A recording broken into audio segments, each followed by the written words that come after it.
Hello guys, I hope you like my videos. If you like my videos please like share and subscribe our channel. आज हम लोग class 12 chapter 7 integration के exercise 7.5 के question number 1 to 8 आपके साथ discuss करने जा रहे हैं. जैसे कि डियर हम ऑलरेडी आप लोगों के साथ एग्जाम्पल सीरीज स्टार्ट कर चुके हैं और एग्जाम्पल्स के जो वीडियोज हैं वो मोस्ट प्रॉब्ली आपको जो है रेगुलरली मिल जाते हैं. इसके अलावा हमने ये भी डिसाइड करा है कि हम इंटीग्रेशन जो कि सबसे इंपॉर्टेंट चैप्टर है और जो कि डेफिनेटली हमने सबसे पहले डाली थी वीडियोज, उनकी हम रीलोड वीडियोस ताकि आप लोगों को फ्रेश वीडियोस मिले. और अगर आपको किसी भी तरीके की क्वालिटी इश्यूज या क्वेश्चन इश्यूज कुछ भी रहा तो वो अब आपको ना रहे. तो देखिए डियर, अब ये जो एक्सरसाइज है ये बेस्ड है आपकी पार्शियल फ्रैक्शन पर. तो ये बेसिकली ये पार्शियल फ्रैक्शन क्या होता है डियर? पार्शियल फ्रैक्शन अलजेब्रा पे लगने वाला टॉपिक है. जनरली अलजेब्रिक एक्सप्रेशंस जो होते हैं उनको इंटीग्रेट करने के लिए आपके पास डायरेक्ट इंटीग्रेशन तरीका नहीं होता, ना ही आपके पास आप कह सकते हो बाय पार्ट्स अप्लाई हो सकता है जो कि आप ऑलरेडी पढ़ चुके हैं. ट्रिगो की अगर बात करें, सब्स्टिट्यूशन तो खैर ऐसी चीज है जो हर जगह ही लग सकती है, बट कुछ खास तौर पर ऐसे एक्सप्रेशंस हैं, अलजेब्रिक एक्सप्रेशन ऐसे हैं जहां पर आप पार्शियल फ्रैक्शन के मेथड से अगर आप सॉल्व करेंगे तो आपका आंसर बहुत आराम से सॉल्व हो जाएगा. राइट? तो देखिए, पार्शियल फ्रैक्शन आपको ये बता दिया गया कि अलजेब्रिक एक्सप्रेशन में लगता है, लेकिन अलजेब्रिक जो एक्सप्रेशन है उसमें भी खास तौर पे प्रॉपर फ्रैक्शन. अब ये प्रॉपर फ्रैक्शन क्या होती है? जब न्यूमरेटर छोटा होता है डिनोमिनेटर से, उसको बोलते हैं प्रॉपर फ्रैक्शन. इसके अलावा कोई भी कंडीशन हो, यानी न्यूमरेटर इक्वल हो डिनोमिनेटर के, या फिर डिनोमिनेटर बड़ा हो, डिनोमिनेटर छोटा हो और न्यूमरेटर बड़ा हो, ऐसे केस में भी वो इम्प्रॉपर फ्रैक्शन है. और आपको तभी पार्शियल फ्रैक्शन एप्लीकेबल होगा जब आप उसे प्रॉपर फ्रैक्शन में बदलेंगे. तो एक दो क्वेश्चंस आएंगे हमारे जिसमें हम आपको क्लियर करेंगे कि प्रॉपर फ्रैक्शन में बदलना है. तो पार्शियल फ्रैक्शन को लेकर क्या क्या फॉर्मूलाज हैं वो देख लेते हैं. तो देखिए, सबसे पहले इसमें न्यूमरेटर में क्या है दैट डजंट मैटर. ठीक है, अगर आपने ये चेक कर लिया है कि पावर न्यूमरेटर की छोटी है, उसके बाद न्यूमरेटर में क्या है कोई फर्क नहीं पड़ता. सबसे पहले क्या चेक करेंगे आप लोग? न्यूमरेटर की पावर जो होनी चाहिए वो छोटी होनी चाहिए डिनोमिनेटर की पावर से, इक्वल भी नहीं होनी चाहिए. ठीक है, उसके बाद आपके पास न्यूमरेटर में आपके पास कुछ भी हो, नीचे अगर आपके पास ये वाला एक्सप्रेशन है यानी लीनियर एक्सप्रेशन, ठीक है, डिनोमिनेटर में आपके पास ऐसे लीनियर ब्रेकअप है, तो आप इसमें इस तरीके से लेट करेंगे इसको a upon x plus A, b upon x plus B. Linear है ना, यहां पर वेरिएबल की हाईएस्ट पावर 1 है तो एक वेरिएबल इसके लिए लेट करना है. इसके बाद हम इसको सॉल्व वगैरह कर कर ए बी की वैल्यू निकालेंगे जो हम आपको बताएंगे. बट इतना ध्यान रखना है कि अगर ये फॉर्म है तो आप इसे ऐसे प्लस में ब्रेकअप कर सकते हैं. एक्चुअली में ये माना जाता है कि ये जो एक्सप्रेशन है ये एलसीएम लेकर आया है. ठीक है, तो हम वापस उन्हीं दो फ्रैक्शंस पे जाना चाहते हैं क्योंकि अब भी हम इसका इंटीग्रेशन नहीं ले पा रहे. जब ये अलग अलग हो जाएंगे इस तरीके से और ए और बी कांस्टेंट होंगे तो इसका इंटीग्रेशन 1 अपॉन एक्स के इंटीग्रेशन के तौर पे ले लिया जाएगा.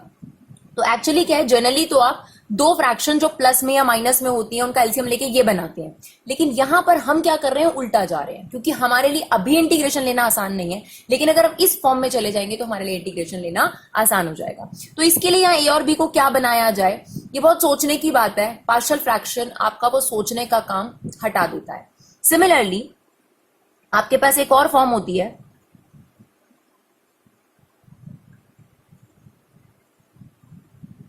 राइट. अब यहां पर स्क्वायर है और यहां पर आपके पास लीनियर है, तो इसको कैसे प्रेजेंट करते हैं डियर?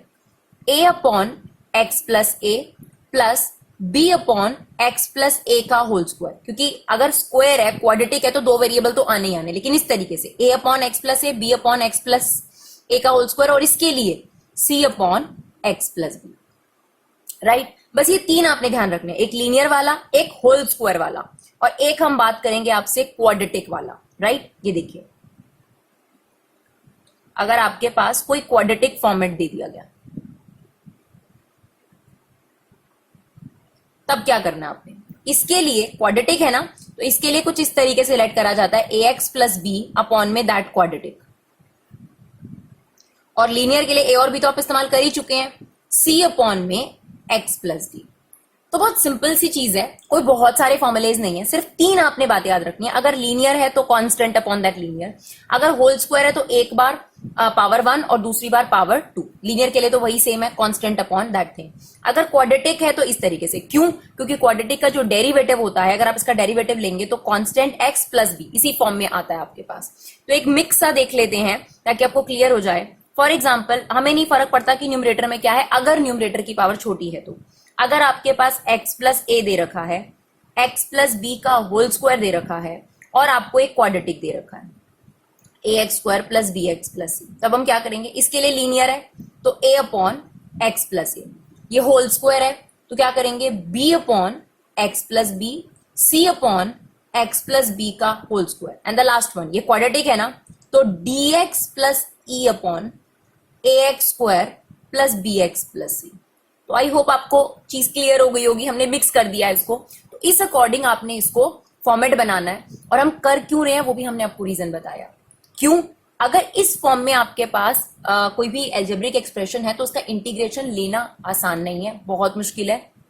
अगर हम उसे दो अलग अलग 3-4 प्लस में अगर उसको तोड़ दें तो उसके बाद उसका इंटीग्रेशन लेना आसान हो जाएगा। और हमें पता है कि ये जो एक्सप्रेशन है ये एलसीएम लेकर आया होगा, हम वापस से उन फ्रैक्शंस पे जा रहे हैं ताकि हमारा एलसीएम जो है, एलसीएम लिया हुआ जो एक्सप्रेशन है वो वापस वही हो जाए जो ओरिजिनल एक्सप्रेशन था, क्योंकि इस एक्सप्रेशन का इंटीग्रेशन लेना कंपैरेटिवली आसान है। That is what partial fraction all about, जिसकी मदद से आपके पास इंटीग्रेशन आसान हो जाता है। क्वेश्चंस देखते हैं और अच्छे से क्लियर हो जाएगा हम लोगों को। ये देखिए, ठीक है डियर, अब आपके पास x upon x plus one x plus to, पहले तो ये चेक कर लीजिए कि प्रॉपर फ्रैक्शन है या नहीं। अगर हम इस एक्सप्रेशन को मल्टीप्लाई करें तो नीचे की पावर आएगी 2 और x की पावर है 1। तो सबसे पहली बात, न्यूमरेटर की जो पावर है वो छोटी है डिनोमिनेटर की पावर से, तो ओके है, हम प्रोसीड कर सकते हैं because it's a proper fraction. ठीक है, न्यूमरेटर की पावर लेस देन होनी चाहिए डिनोमिनेटर से। Now proceed. आपको पता है कि ये आपके पास कौन से वाली फॉर्म हो गई, लीनियर वाली फॉर्म हो गई। ठीक है, होल स्क्वायर वाली फॉर्म नहीं है, तो लीनियर के लिए आप क्या करोगे, इस एक्सप्रेशन को लेट कर लो a upon x plus one B upon x plus two. देखिए डियर, बेसिकली हम यही चेक कर रहे हैं कि ओरिजिनली ऐसे ही था, एलसीएम लेने के बाद ही आया था, तो कुछ ना कुछ कांस्टेंट रहे होंगे, एलसीएम लेके हमने इसको एडलेस करा होगा तो ये एक्सप्रेशन आ गया, हम वापस वहीं जाना चाहते हैं। तो उसके लिए अब सोचने में तो टाइम लग जाएगा, वैसे तो आप थिंकिंग से भी ये चीजें कर सकते हैं, बट पार्शियल फ्रैक्शन ने आपकी वो थिंकिंग का जो टाइम है वो कम करके आपको ये प्रॉपर मेथड दे दिया। तो अब देखिए, ये चीज आपके पास है, इसको हमने एक बार लिखा एलसीएम ले लीजिए, हमेशा यही वाला एलसीएम आएगा जो यहां पर मेंशन है। अब इसके पास एलसीएम की क्या चीज नहीं है, एक्स प्लस टू, इसके पास एलसीएम की क्या चीज नहीं है, एक्स प्लस वन, ये हमेशा इससे कैंसिल आउट हो जाएगा। आपके पास ये बचा, आपने मेन काम क्या करना है, ए और बी की वैल्यूज निकालनी है, जो आप यहां सब्स्टिट्यूट कर सकते हैं because this is equal to this, right. अब देखिए, ए और बी की वैल्यू निकालने के यहाँ पर दो मेथड हैं, एक जो हम आपको करके दिखाएंगे और एक इससे पहले हमने ऑन कंपैरिजन वाला करके दिखाया, बट हमें पार्शियल फ्रैक्शन में यही वाला मेथड बढ़िया लगता है। थोड़ा समझने की कोशिश करिएगा, हम क्या करेंगे, हमें यहाँ ए और बी की वैल्यू निकालनी है। रखने को तो हम एक्स कुछ भी रख सकते हैं, कुछ भी, अगर आप एक्स की वैल्यू कुछ भी रखेंगे तो इक्वेशंस आ जाएंगी दो ए और बी में, और आप बड़े आराम से ए और बी की वैल्यू निकाल लेंगे। लेकिन बेस्ट वे है, अगर आप ये तरीका समझ जाएं तो, अगर आप ध्यान से देखें तो यहाँ पर एक एक्सप्रेशन चल रहा है एक्स प्लस टू, ठीक है, अगर मैं यहाँ एक्स की वैल्यू -2 डाल दूं तो ये 0 हो जाएगा। इसके 0 होने से क्या बेनिफिट हो जाएगा, बी की डायरेक्ट वैल्यू आ जाएगी। सिमिलरली अगर मैं यहाँ एक्स की जगह -1 डाल दूं तो ये 0 हो जाएगा। इसके 0 होने से क्या बेनिफिट होगा, मुझे ए की डायरेक्ट वैल्यू मिल जाएगी। तो कोशिश करिए कि एक्स की ऐसी वैल्यूज रखिए जिससे कोई एक एक्सप्रेशन क्या हो जाए आपके पास 0। तो यहाँ पर -2 और यहाँ पे -1, तो मुझे दो वैल्यूज मिल गई, मैंने वही सब्स्टिट्यूट करी। Put x equal to -2 both side, here is -2, ये 0 हो गया आपके पास, ये आ गया -b, b की वैल्यू डायरेक्ट आपके पास 2 आ गई। सिमिलरली अब हम क्या रखेंगे, x की वैल्यू -1, तो x की वैल्यू -1 रख दी, ये देखिए ये आपके पास आ जाएगा a, ये हो गया 0, a की वैल्यू आ गई आपके पास -1। तो यहाँ पर -1 अपॉन एक्स प्लस वन और 2 upon x plus to, trust me अगर आप उसका एलसीएम लेंगे यही आएगा, लेकिन हमें एलसीएम नहीं लेना ना, हमने तो यही चीज इतनी मुश्किल से क्रिएट करी है। तो x की a की वैल्यू -1 और b की वैल्यू 2, तो ये एक्सप्रेशन डेफिनेटली इसके इक्वल है, अगर आप चेक भी करना चाहें तो इसका मतलब इसका इंटीग्रेशन लो या इसका इंटीग्रेशन लो, एक ही बात है। तो हमने बोथ साइड इंटीग्रेशन लगा दिया उस एक्सप्रेशन में और a और b की वैल्यू रख दी। नाउ 1 अपॉन x का इंटीग्रेशन क्या होता है, log x, बस x की जगह जो है उसका डेरिवेटिव लेना मत भूलिएगा, जो कि 1 आ रहा है तो टेंशन लेने की बात नहीं है। 2 as it is, 1 upon x plus 2 का इंटीग्रेशन log x प्लस 2 का डेरिवेटिव विच इज 1, कोई टेंशन नहीं, प्लस c। छोड़ने को तो आप यहाँ पे भी आंसर छोड़ सकते हैं, लेकिन आपको लॉग की प्रॉपर्टीज लगानी आनी चाहिए, क्योंकि जब आप सेकंड बुक में जाएंगे खासतौर पर डिफरेंशियल इक्वेशन में, वहां पर भी इंटीग्रेशन ही है और वहां पर भी आपके पास जो लॉग की प्रॉपर्टीज है उनका काफी इस्तेमाल करा गया, अगर आप बैक से आंसर मैच करना चाहते हैं। तो सबसे पहले तो डियर आप लोगों को पता होगा कि एक प्रॉपर्टी होती है log a की power b, that is equal to b log a। तो अगर ऐसे होता है तो आप उसे ऐसे कन्वर्ट कर देते हैं, ये है तो आप ये कन्वर्ट कर सकते हैं, तो यानी जो b पावर है आप इसके ऊपर ला सकते हैं, जैसे कि हमने इसमें करा, and this is plus log a minus log b, तो log a अपॉन b हो जाएगा, और ये c तो आपके पास आर्बिट्री कांस्टेंट है ही है। तो log की प्रॉपर्टीज भी आपको याद होनी चाहिए। क्वेश्चन नंबर 2, देखिए ये क्वेश्चन आपके पास, कोई जरूरी नहीं है कि आप इसे पार्शियल फ्रैक्शन से सॉल्व करें। थोड़ा सा दिमाग लगाइए, आपको हमेशा पहले ये चेक करना होता है क्या आप इससे पहले कोई मेथड सीख चुके हैं। तो बिल्कुल सीख चुके हैं आप लोग। 1/x² - 3², तो आपने फॉर्मुलेज नहीं पढ़े जिसमें न्यूमरेटर में 1 होता है, राइट। 1/x² - 3 के होल स्क्वायर से आप इस क्वेश्चन को बड़े आराम से फॉर्मूला लगाकर सॉल्व कर सकते हैं, 1/x² - a² वाला।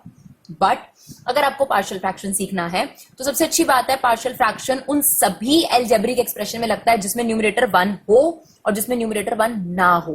लेकिन वो वाली चीज कहां लगती है, वो एक्सप्रेशन वाली 1 वाले जो फॉर्मुलेज हैं वो तभी लगते हैं जब न्यूमरेटर में 1।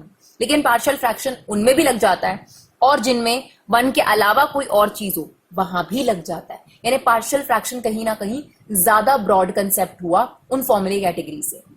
यहां पर वैसे तो फॉर्मूला लग रहा है बट आप स्टिल पार्शियल फ्रैक्शन सीखिए। तो सबसे पहले तो एक बात का ध्यान रखेंगे, अगर ये स्प्लिट हो रहा है तो आपने स्प्लिट जरूर करना है। बच्चे कहते हैं हम यहाँ क्वाड्रेटिक क्यों नहीं लगाते थे। क्वाड्रेटिक आपने तब लगानी है, क्वाड्रेटिक फॉर्म जो हमने आपको बताई है दिस वन, ये आपने तब लगानी है डियर जब आपके पास स्प्लिटिंग नहीं पॉसिबल है। इफ स्प्लिटिंग इज पॉसिबल तो आपके पास फर्स्ट फॉर्म प्रेफरेंस में आएगी। तो आप इसकी स्प्लिटिंग करिए। दिस इज x² - 3², तो a² - b² की आइडेंटिटी हो गई a - b a + b। Same अब आपको ये एक्सप्रेशन लेना है, इसको आपने लेट कर लेना है a/x - 3 b/x + 3। फिर आपने एलसीएम लिया, एलसीएम जो है वो सेम आएगा, ठीक है ना। एलसीएम लेने के बाद ये हो जाएगा a × x + 3 हो जाएगा b × x - 3। डिनोमिनेटर से डिनोमिनेटर कट जाएगा आपके पास 1 = दिस। a और b की वैल्यू निकालनी, क्या करें, इसको 0 बनाने के लिए x की जगह क्या रख दें -3, इसको 0 बनाने के लिए x की जगह क्या रख दें 3। तो सबसे पहले x को रख दीजिए -3 both side, this is 1 this is 0, यहां से आ गया -6b, तो b की वैल्यू आ गई -1/6। सिमिलरली x की जगह डाल दीजिए 3, राइट, ये 0 हो जाएगा, ये आपके पास 6 से इक्वल टू 1, यानी आपके पास a की वैल्यू भी आ गई 1/6। अब इसका इंटीग्रेशन बोथ साइड अगर आप इंटीग्रेशन लगा दें और a और b की वैल्यू डाल दीजिए, तो हमने इसकी जगह a 1/x - 3 b की वैल्यू डाल दी दिस। नाउ 1/x का integration log x, same 1/x का इंटीग्रेशन log x। x की जगह जो चीज है उसका डेरिवेटिव लेना मत भूलिएगा। अब डेरिवेटिव लेंगे तो वो 1 आ रहा है तो टेंशन लेने की बात नहीं है। अब देखिए इसमें से 1/6 कॉमन है, 1/6 कॉमन लेने के बाद ये बचेगा log a - log b which is log a/b, जो कि हमारा पीछे से मैच करता हुआ आंसर है। चलिए क्वेश्चन नंबर 3 की तरफ बढ़ते हैं। सेम देखिए, नीचे लीनियर है आपके पास, स्प्लिटेड है ऑलरेडी। सबसे जरूरी चीज क्या होती है, ये देखना कि फ्रैक्शन प्रॉपर फ्रैक्शन है या नहीं है। बिल्कुल है सर, यहाँ पे वेरिएबल की पावर 1 है हाईएस्ट और नीचे क्यूबिक बनेगी, ठीक है, तो ये प्रॉपर फ्रैक्शन है। तो अब लेट कर लीजिए a/x - 1 b/x - 2 c/x - 3। जब आपके पास लीनियर वाला चल रहा हो, जब आपके पास होल स्क्वायर वाला चल रहा हो तो 2 बार खुलता है, जब आपके पास क्वाड्रेटिक चल रहा हो तो अलग एक्सप्रेशन है उसके लिए। नाउ टेक एलसीएम, तो एलसीएम यही चीज आ जाएगी, हमेशा ध्यान रखिएगा यही चीज एलसीएम आती है, सोचने की जरूरत नहीं है, जो यहाँ लिखा है वही एलसीएम है, ठीक है। तो a के नीचे क्या नहीं है, ये दोनों चीजें, तो इससे मल्टीप्लाई हो गया। b के नीचे क्या नहीं है, ये दोनों, तो इससे मल्टीप्लाई हो गया। c के पास क्या नहीं है एलसीएम के, ये दोनों। नाउ ये चीज इससे क्या हो गई डियर, कैंसिल आउट, ये एक्सप्रेशन आपके पास बच गया, ठीक है। अब आपने a b c की वैल्यूज निकालनी है, तो आपको 3 इक्वेशंस बनानी पड़ेंगी, जितने वेरिएबल मिसिंग उतनी इक्वेशंस। तो देखिए अगर हम यहाँ 2 डाल दें तो ये 0 हो जाएगा, तो एक x की वैल्यू 2 हमारी फिक्स हो गई। अगर हम x की वैल्यू 3 डाल दें तो हमारे पास ये भी 0 हो जाएगा, तो 2 वैल्यूज मिल गई। x - 1, मतलब जितने भी एक्सप्रेशंस हैं उनसे ही आइडिया ले लीजिए, x - 1, तो अगर आप x की वैल्यू 1 डाल दें तो ये 0 हो जाएगा। हमें कैसे पता चल रहा है ये चीज, आप इस एक्सप्रेशन को 0 के इक्वल रखिए, आपको x की वैल्यू मिल जाएगी, इसको भी 0 के इक्वल रखिए, यानी एक x की वैल्यू 2 हो गई, एक आपके पास 3 हो गई और एक आपके पास 1 हो गई। इन 3 वैल्यू से आपका काम हो जाएगा और आपको ABC की वैल्यू भी मिल जाएंगी। तो सबसे पहले हमने उस एक्सप्रेशन में डियर x की वैल्यू 2 रख दी बोथ साइड, तो ये आपके पास 5, a और जो c वाला एक्सप्रेशन था वो कैंसिल हो गया, डायरेक्ट आपके पास b की वैल्यू आ गई। फिर आपने उसी एक्सप्रेशन में x की जगह 1 डाल दिया बोथ साइड, a की वैल्यू आ गई आपके पास, उसी एक्सप्रेशन में 3 डाल दिया। तो देखिए कितना आसान हो जाता है, डायरेक्ट वैल्यूज निकलेंगी रादर देन इक्वेशंस, ठीक है। तो x की वैल्यू 3 डाल दो बोथ साइड, कुछ 0 हो जाएंगे, तो ये देखो फर्स्ट और सेकंड एक्सप्रेशन 0 हो गया, c की डायरेक्ट वैल्यू आपके पास आ गई 4। बस एक बार ABC की वैल्यूज आ गई, अब आपके लिए मुश्किल नहीं है। इस चीज का इंटीग्रेशन a/this b/this c/this, तो a b c की हमने वैल्यू डाल दी, a is 1 b is -5 c is this। now 1/x का इंटीग्रेशन log x, x का डेरिवेटिव लेना नहीं भूलना, 1 आ रहा है कोई टेंशन वाली बात नहीं है। 1/x - 2 log 1/x का इंटीग्रेशन log x, राइट। छोड़ने को आप इसे यहाँ पे छोड़ सकते हैं और चाहे तो आप थोड़ा बहुत एडजस्टमेंट्स भी कर सकते हैं। क्या एडजस्टमेंट कर सकते हैं? ये जो 5 पावर है इसे आप यहाँ ला सकते हैं, राइट, अगर आपने करना है तो। ठीक है, सेम 4 पावर यहां आ जाएगी आपके पास। फिर log a plus log b minus log c, तो जो प्लस वाले होते हैं वो इनटू हो जाते हैं, यानी x माइनस 1 x माइनस 3 की पावर 4, और जो ये माइनस वाला है ये आपके पास डिवाइड में चला गया। अगर आप चाहें तो, अगर आप देखेंगे तो एनसीईआरटी में यहीं पे छोड़ दिया। अब देखिए किसी चीज में एडजस्ट करते हैं वो लोग, किसी में नहीं एडजस्ट करते, तो अगर आपने सीखना है तो या तो आप सभी में एडजस्ट करिए क्वेश्चन में, तो ये आपके पास फाइनल आंसर आ जाएगा। चलिए क्वेश्चन नंबर 4 देखते हैं। बिल्कुल सेम क्वेश्चन है क्वेश्चन नंबर 4, इसलिए कुछ क्वेश्चन हम स्किप कर देते थे कि अगर सेम टाइप के हैं तो आप लोग खुद भी कर सकते हैं। चलिए देखिए, आपके पास ये एक्सप्रेशन है, सेम वही लीनियर फॉर्म है, a upon x minus 1 b upon x minus 2 c upon x minus 3। LCM लेंगे, यही वाला एलसीएम। इसके पास क्या नहीं है? ये दोनों, इसको मल्टीप्लाई कर दिया। b के पास क्या नहीं है? ये दोनों चीजें। c के पास ये दोनों चीजें। अब ये इससे कैंसिल आउट हो जाएगा और ये एक्सप्रेशन आपके पास बच जाएगा। डिसाइड कर लीजिए कि किससे ये 0 हो जाएगा। अगर आप x की वैल्यू 2 डाल दें, x की वैल्यू 3 डाल दें और x की वैल्यू 1 डाल दें, तो आपको 3 वैल्यूज मिल चुकी हैं, x की वैल्यू 1, 2 और 3। तो x की वैल्यू 1 डाल दी बोथ साइड, तो ये आ गया 1। ये दोनों एक्सप्रेशन 0 हो गए 1 डालने से। देखिए 1 माइनस 1 0, 1 माइनस 1 0, तो ये फुल 0। और यहां पर आपके पास आ गया 1 minus 2 is minus 1 and this is minus 2, तो ये हो गया 2a। तो a की वैल्यू आपके पास आ गई हाफ। सिमिलरली दोनों जगह पे 2 डाल दीजिए, ये 0 हो जाएगा, ये 0 हो जाएगा, यहां से आपके पास माइनस b आ गया, b की ओरिजिनल वैल्यू निकल गई। सिमिलरली x की वैल्यू 3 डाल दीजिए बोथ साइड, आपके पास c की वैल्यू आ गई, abc की वैल्यू आ गई, तो यहां abc की वैल्यू डालकर बोथ साइड क्या लगा दीजिए? Integration, right. चलिए ये देखिए, a की वैल्यू बाहर ले लीजिए, ये आ गया, b की वैल्यू आपके पास -2 है, c की वैल्यू कांस्टेंट है उसे बाहर ले लीजिए। 1 अपॉन x का integration log x, 1 upon x minus 2 का integration log x minus 2, same 1 upon x का इंटीग्रेशन log x माइनस 3। हाँ, x की जगह जिस भी एक्सप्रेशन ने ली है, जैसे कि x माइनस 1, हम उसका डेरिवेटिव ले रहे हैं तो वो 1 आ रहा है, तो 1 नीचे लिखो या ना लिखो कोई फर्क नहीं पड़ता। तो आप चाहें तो अब इसको एज इट इज छोड़ सकते हैं और चाहें तो इसमें एडजस्टमेंट्स कर सकते हैं, राइट। तो बेशक आप एनसीईआरटी से मैच करेंगे तो आपका यही आंसर है। चलिए क्वेश्चन नंबर 5 की तरफ बढ़ते हैं। 2x upon x square plus 3x plus 2, यहां पर ये क्वाड्रेटिक आ गया, तो आप कहेंगे मैम क्वाड्रेटिक लगाएंगे? नहीं डियर, मैंने आपको पहले ये कहा है कि अगर आपसे स्प्लिट हो सकता है तब आपने पहले चीज को ही प्रेफरेंस देना है। तो सबसे पहले आप इसे स्प्लिटिंग करिए, मिडिल टर्म स्प्लिटिंग करके हमारे पास डेफिनेटली स्प्लिटिंग पॉसिबल है। अगर स्प्लिटिंग पॉसिबल नहीं होती देन अलग बात होती, बट स्प्लिटिंग पॉसिबल है तो बिल्कुल स्प्लिट कीजिए, राइट। और ये भी चेक कर लीजिए कि प्रॉपर है या इम्प्रॉपर है, तो डेफिनेटली ये प्रॉपर है क्योंकि ऊपर x की पावर 1 है और नीचे x की पावर 2 है। बस अब तो आपके पास ये लीनियर ही है। लीनियर मीन्स क्या होता है? जहां वेरिएबल की पावर हाईएस्ट 1 होती है। क्वाड्रेटिक जहां वेरिएबल की हाईएस्ट पावर 2 होती है। क्यूबिक जहां वेरिएबल की हाईएस्ट पावर 3 होती है। तो यहां पर वेरिएबल की हाईएस्ट पावर कितनी है? 1, यहां पर भी 1, तो इसलिए इसको लीनियर बोल रहे हैं हम लोग। a upon x plus 2, b upon x plus 1, same LCM आप लेंगे तो यही वाला एलसीएम आएगा, वो डिनोमिनेटर से कट जाएगा, आपके पास बचेगा 2x, a इंटू में x प्लस 1, b इंटू में x प्लस 2। a b की वैल्यू निकालनी है, 2 इक्वेशंस बनानी पड़ेंगी। क्या रखा जाए? x की जगह अगर आप -1 रख दो और -2 रख दो, -1 रखोगे तो ये एक्सप्रेशन 0 हो जाएगा, -2 रखोगे तो ये एक्सप्रेशन 0 हो जाएगा। तो एक बार -1 रख लेते हैं और एक बार -2 रख लेते हैं। तो x की जगह आपने -1 रख दिया बोथ साइड, यहां से आपके पास b की वैल्यू आ गई। x की वैल्यू आपने रख दी -2 बोथ साइड, ये देखिए -4, ये आपके पास आ गया -a और ये हो गया 0, यहां से आपके पास a की वैल्यू आ गई। तो एक बार a और b की वैल्यू आ गई तो बोथ साइड इंटीग्रेशन ले लीजिए, तो बोथ साइड हमने लगा दिया integration. 4 as it is 1 upon x का integration log x plus 2, -2 as it is 1 upon x plus 1 का integration log x plus 1 plus c। चाहें तो आप इसे यहाँ छोड़ सकते हो और अगर चाहें तो 4 को यहाँ पावर बना दीजिए, 2 को यहाँ पावर बना दीजिए, राइट। उसके बाद log a minus log b का फॉर्मूला लगा दीजिए, log a upon b, right. चलिए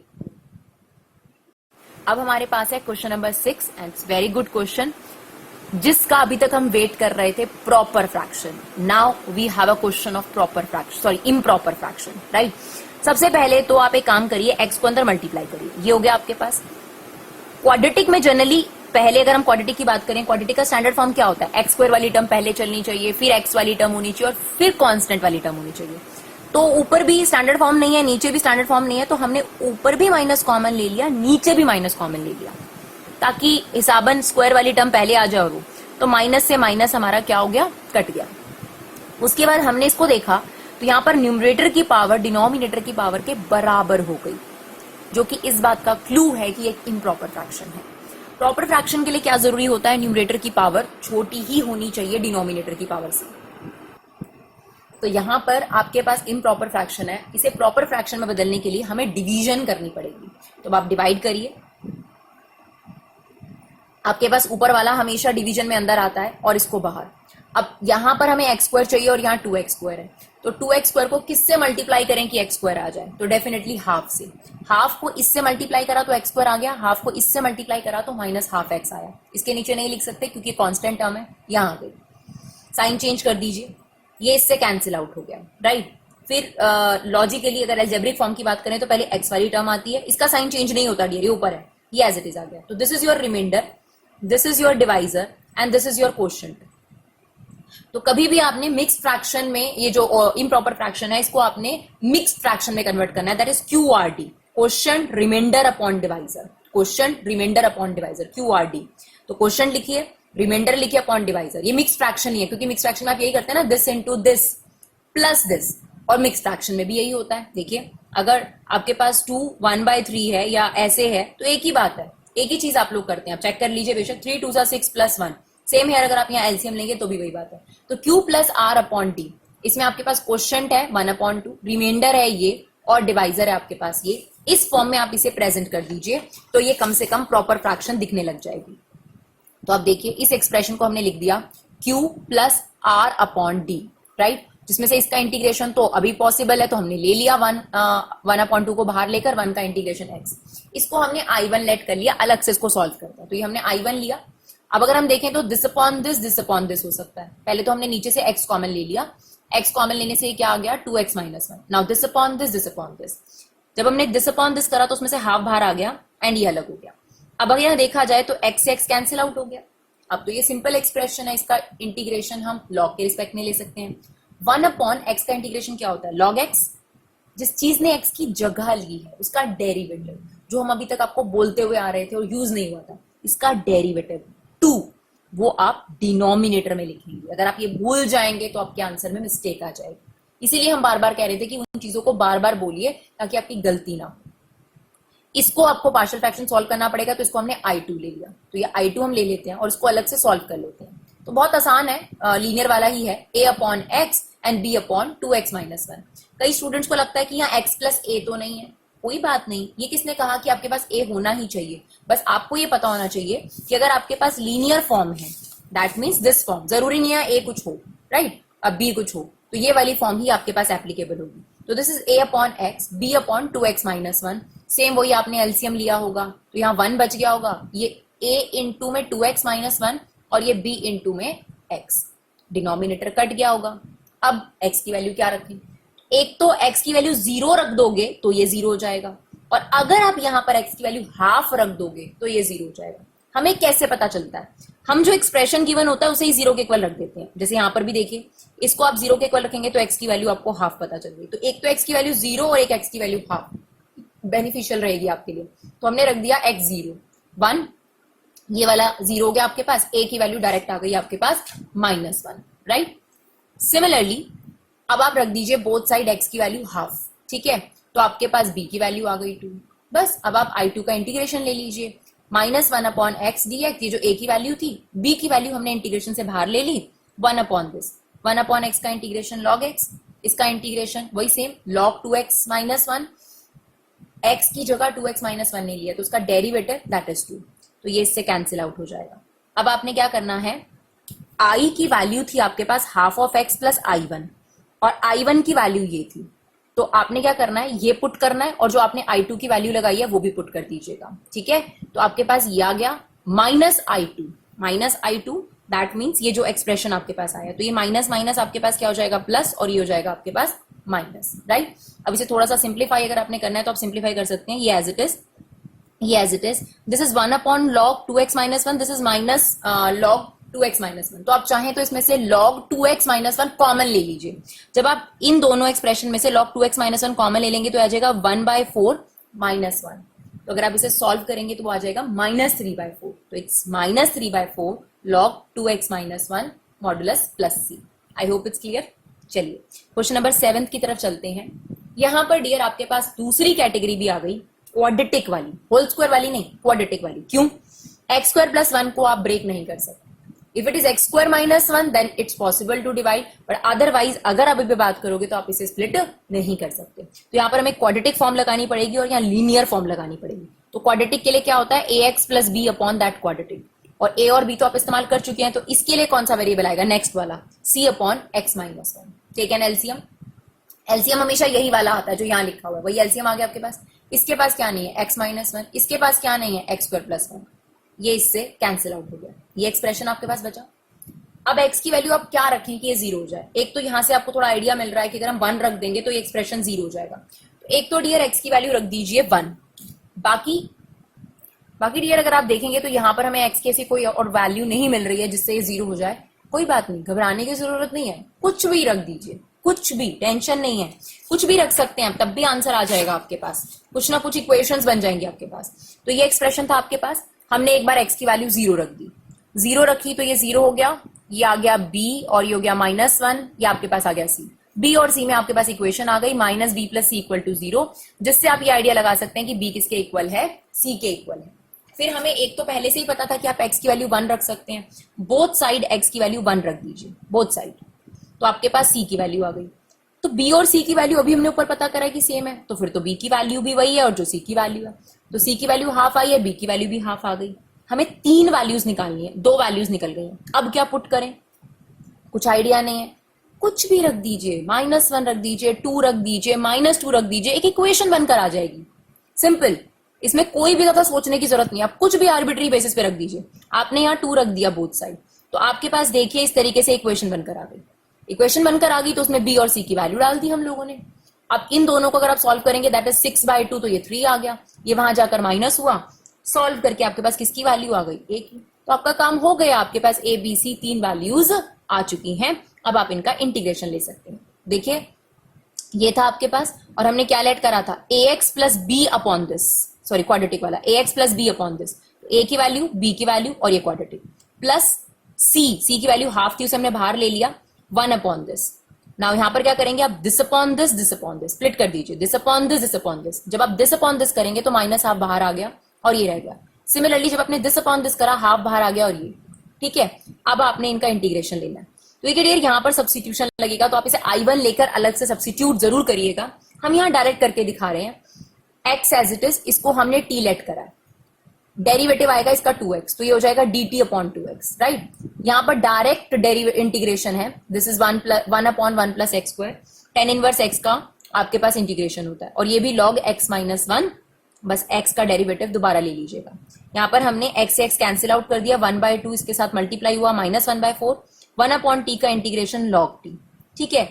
और फिर t की ओरिजिनल वैल्यू रख दीजिए, ये रहा आपके पास इसका इंटीग्रेशन, ठीक है जी। चलिए आगे बढ़ते हैं, क्वेश्चन नंबर 8 देखते हैं। लास्ट क्वेश्चन है आज हमारे पास इस वीडियो का, क्योंकि पार्शियल फ्रैक्शन थोड़ा सा लेंदी है, तो हम इसे 2 या 3 पार्ट्स में लेकर आएंगे और कोशिश करेंगे कि आप लोगों को समझा भी पाएं और आप लोगों के लिए हेल्पफुल रहे वीडियो।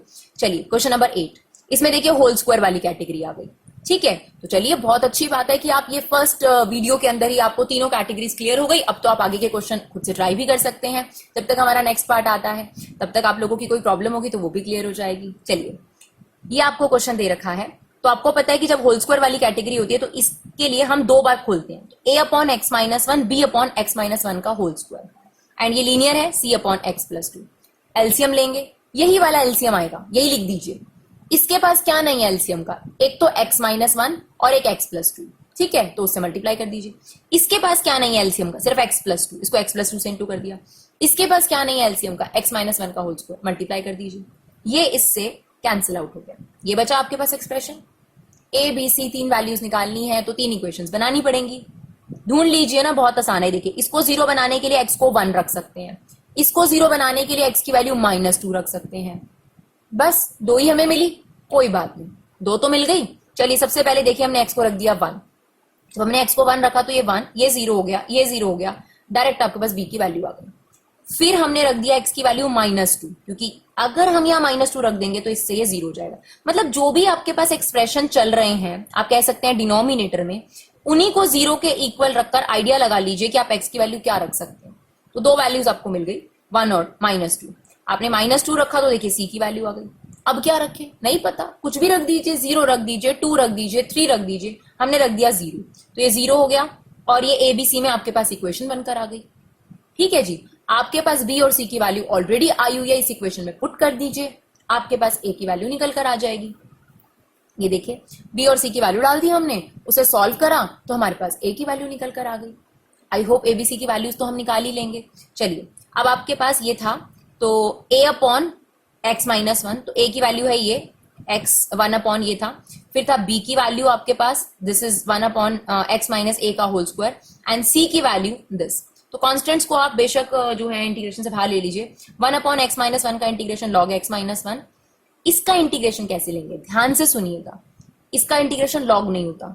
-1 अपॉन x स्क्वायर का इंटीग्रेशन आप कैसे लेंगे, x की पावर -2। तो सिमिलरली आप इसको लिखिए x -1 की पावर -2।